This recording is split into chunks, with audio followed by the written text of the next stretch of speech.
काम वासना एक ऐसी आग जो अगर नियंत्रण में हो तो ऊर्जा बनती है, लेकिन अगर यह भड़क जाए तो मनुष्य का सर्वनाश कर देती है। एक गांव के पास घने जंगलों के बीच एक तपस्वी रहते थे, स्वामी अच्युतानंद, शांत, गंभीर और जीवन के गहरे रहस्यों को जानने वाले। एक दिन उनके पास एक युवक आया, आरव। उसके चेहरे पर बेचैनी थी, मन अशांत था।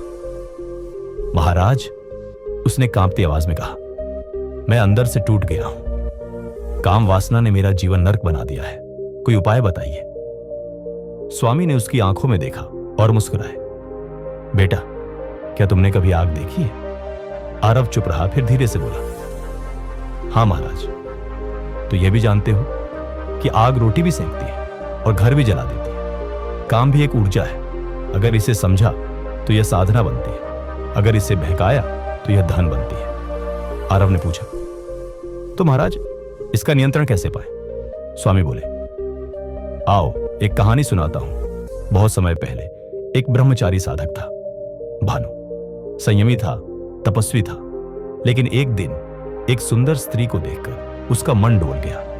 हर बार ध्यान करता, उसका चेहरा सामने आ जाता। उसने गुरुदेव से कहा, मैं हार रहा हूं, कृपया मार्ग दिखाइए।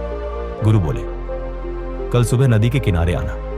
सुबह हुई, गुरु ने उसे दूध से भरा एक पात्र दिया। इसे गिराए बिना नदी पार करो। भानु ने ध्यान से चलकर नदी पार की, दूध का एक कतरा भी नहीं गिरा। गुरु मुस्कुराए, जब तुम्हारा पूरा ध्यान दूध पर था तब क्या तुम उस स्त्री के बारे में सोच रहे थे? भानु बोला, नहीं गुरुदेव, बिल्कुल नहीं। गुरु बोले, बस यही है उपाय। जब जीवन का ध्यान किसी महान लक्ष्य पर हो तब वासना जैसे विकार पास भी नहीं आ सकते। स्वामी अच्युतानंद बोले, अगर सच में नियंत्रण चाहिए तो इन 6 बातों को अपनाओ। 1. मोबाइल से दूरी बनाओ।